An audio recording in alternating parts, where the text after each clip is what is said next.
Iran అధ్యక్షుడు Ebrahim Raisi helicopter ప్రమాదంలో మరణించాడు. ఇప్పటివరకైతే ఇది ప్రమాదము అనే వార్త వస్తుంది, కానీ అనుమానాలు మాత్రం చాలా వ్యక్తమవుతున్నాయి. దీని వెనకాల ఇజ్రాయెల్ ఏమైనా ఉందా అనేటువంటి చర్చ జరుగుతోంది. కారణం ఏంటి అంటే ఇరాన్కు ఇజ్రాయెల్కు మధ్య ఇటీవల కాలంలో వరుసనైనటువంటి రిలేషన్స్, సంబంధాలు బాగా చెడిపోవడం. అయితే ఇప్పటి వరకు ఇరాన్ కూడా అధికారికంగా ఆరోపించినట్లయితే అంతర్జాతీయ మీడియాలో లేదు, కానీ ఇజ్రాయెల్ క్లారిఫై చేసింది మాకు సంబంధం లేదు అని. ఎందుకంటే ఈ అనుమానాలు ఎందుకు వస్తున్నాయంటే అరబ్ ఇజ్రాయలీ కాన్ఫ్లిక్ట్కు దశాబ్దాల చరిత్ర ఉంది, డికేడ్స్ ఆఫ్ హిస్టరీ.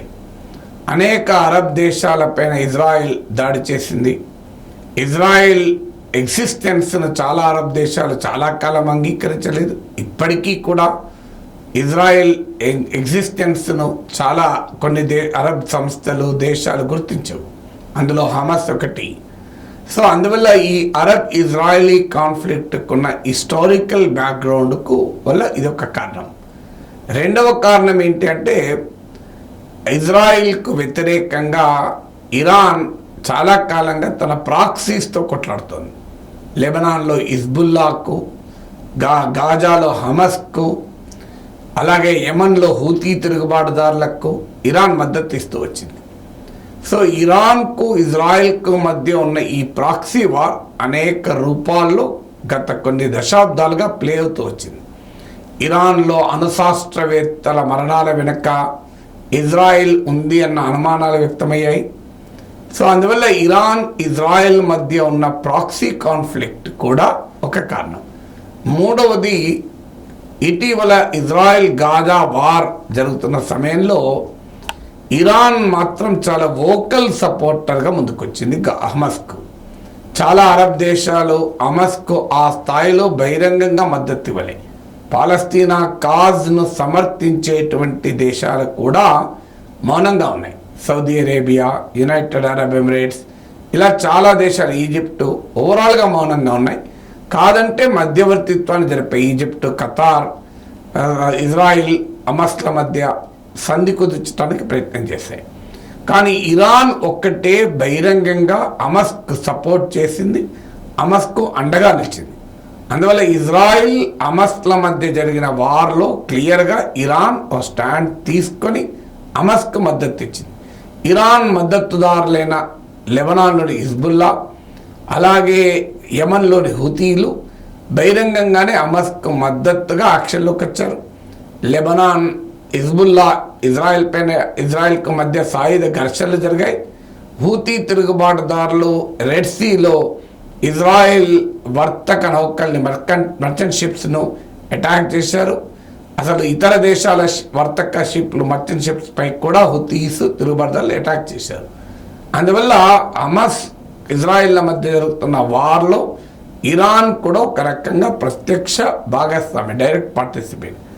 నాలుగవది, ఇటీవల ఇరాన్ ఇజ్రాయెల్ల మధ్య ప్రాక్సీతో కాదు, డైరెక్ట్గానే కాన్ఫ్రంటేషన్ మొదలైంది.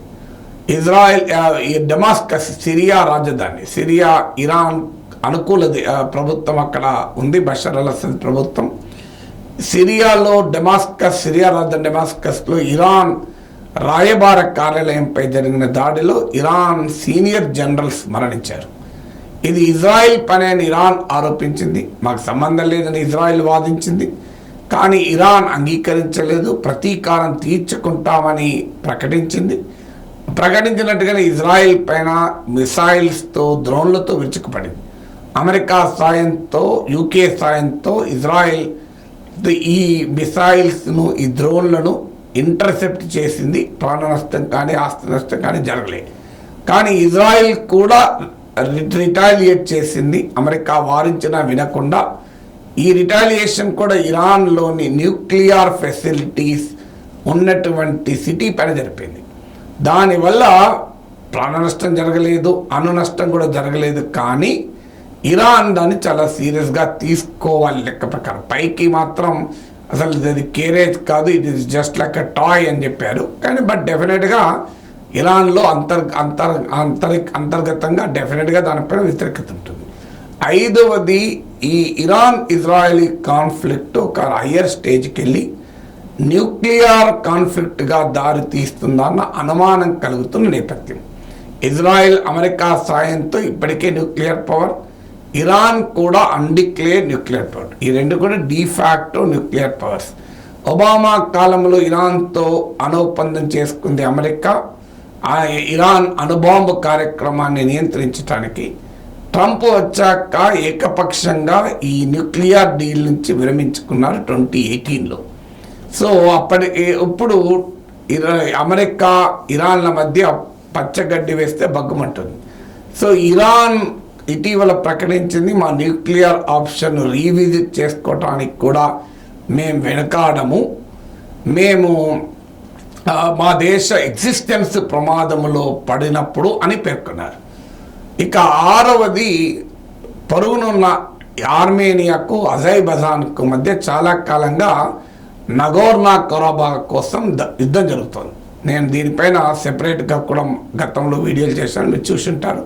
అసలు ఈ ఆర్మేనియా అజర్బైజాన్ల మధ్య వివాదం ఏంటి అని చాలా డీటెయిల్గా మాట్లాడాను. సో ఈ వివాదంలో ఇజ్రాయిల్ ఆయుధాలు అమ్ముతున్నది. ఈ వివాదం కొనసాగితే ఇజ్రాయెల్కు ఆయుధాల బిజినెస్ పెరుగుతుంది. ఇటీవల ఇప్పుడు ఇరాన్ అధ్యక్షుడు ఇబ్రహీం రైసీ అజర్బైజాన్ అధినేతతో కలిసి బార్డర్లో ఒక హైడల్ పవర్ ప్రాజెక్ట్, ఇరు దేశాల స్నేహ సహకారానికి సింబల్గా ఉన్న హైడల్ పవర్ ప్రాజెక్ట్ ఇనాగ్రేట్ చేసి రిటర్న్ వస్తున్న సమయంలో ఈ దాడి జరిగింది, ఈ హెలికాప్టర్ ఘటన జరిగింది. అందువల్ల కొంతమంది అనుమానం ఏంటంటే అజర్బైజాన్ ఆర్మేనియాల మధ్య శాంతిని ఇజ్రాయెల్ కోరుకోదు, ఎందుకంటే తన ప్రాఫిట్స్ ఆయుధాలు అమ్ముకోవాలి కనుక. కానీ ఇరాన్ ఇజ్రాయెల్ల మధ్య కుదిరిన ఈ కొత్త సహకారం ఆర్మేనియా అజర్బైజాన్ల కాన్ఫ్లిక్ట్ పరిష్కారానికి కూడా దోహదం చేయవచ్చు. అందువల్ల అది ఇజ్రాయెల్కు నచ్చి ఉండకపోవచ్చు అని ఇంకో కంక్లూజన్ కూడా తీశారు. It may sound extreme conclusion, but అలాంటి అనేక కంక్లూజన్లు వచ్చాయి. ఏడవది, ఇటీవల కాలంలో ఈ ప్రాంత జియో పాలిటిక్స్ కూడా మారిపోయాయి. అమెరికా అసలు ఏ రకమైన షరతులు లేకుండా ఇజ్రాయెల్కు మద్దతు ఇస్తుంది. గతంలో ఏ అమెరికన్ ప్రెసిడెంట్ కూడా ఈ స్థాయిలో మద్దతు ఇవ్వాలి. అఫ్కోర్స్ ఇజ్రాయెల్కు మొదటి నుంచి అమెరికా మద్దతు, ఎందుకంటే అమెరికన్ పాలిటిక్స్లో, బిజినెస్లో, అకాడమియాలో యూదుల ప్రాబల్యం ఎక్కువ. అందువల్ల అమెరికా మొదటి నుంచి కూడా ఇజ్రాయెల్కి అనుకూలమే. కానీ గతంలో ఉన్న ఇజ్రాయెల్ ప్రెసిడెంట్ క్లింటన్ కానీ ఇతరులకు కానీ ఎంతో కొంత కొన్ని సమయాల్లో ఇజ్రాయెల్ పైన ఒత్తిడి తెచ్చి ఇజ్రాయెల్ శాంతి ఒప్పందాలకు ఒప్పించాయి. అందులో భాగంగానే మీకు క్యాంప్ డేవిడ్ అగ్రిమెంట్లు, ఇలాంటి అగ్రిమెంట్లు అన్నీ కుదిరాయి గతంలో. సో ఇప్పుడు అబ్రహాం అకార్డ్ ఇలాంటి కుదిరాయి.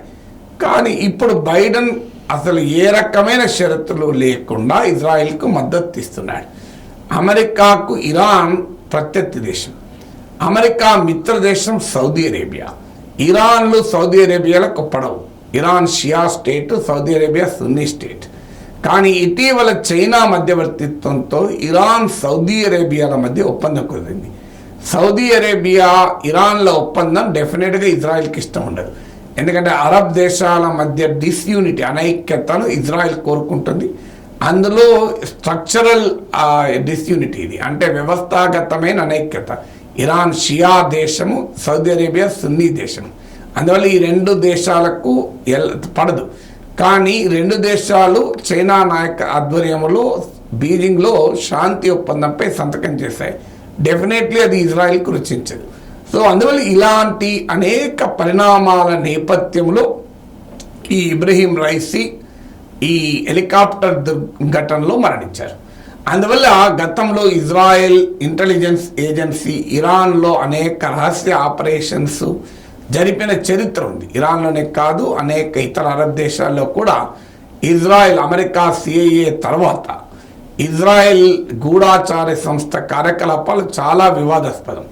అమెరికా గూఢాచార సంస్థ కార్యకలాపాలు సిఐఏ ఏ రకంగా అయితే లాటిన్ అమెరికాలో ఇతర దేశాల్లో తమ వ్యతిరేక ప్రభుత్వాధినేతల్ని ఎలా ఎలిమినేట్ చేశారు, ఎలా వాళ్ళని కూల్చారన్నది చరిత్ర అంతా తెలుసు. అలా ఇజ్రాయిల్ గూఢాచార సంస్థకు కూడా చాలా పవర్ఫుల్ సామర్థ్యం ఉండడమే కాదు, చాలా కాంట్రవర్షియల్ రోల్ కూడా ఉంది. అందువల్ల ఇరాన్లో జరిగిన ఈ ఘటన ఇప్పటికైతే ప్రమాదం అనుకుంటున్నారు. కానీ ఇజ్రాయెల్ పైన అనుమానాలు మాత్రం తీవ్రంగా ఉన్నాయి.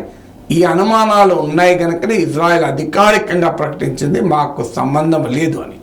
లెట్స్ హోప్ ఇజ్రాయెల్కి సంబంధం లేదని, ఇరాన్ అనవసరంగా అనుమానాలకు పోయి కొత్త ఘర్షణకు ప్రారంభించదని, అసలు ఇజ్రాయెల్ ఇరాన్ల మధ్య ఈ ఘటన కొత్త అనుమానాలకు దారితీసి న్యూక్లియర్ కాన్ఫ్రంటేషన్ దాకా పోకుండా ప్రపంచము, అంతర్జాతీయ సమాజం, ఇంటర్నేషనల్ కమ్యూనిటీ కూడా జాగ్రత్త పడాలి.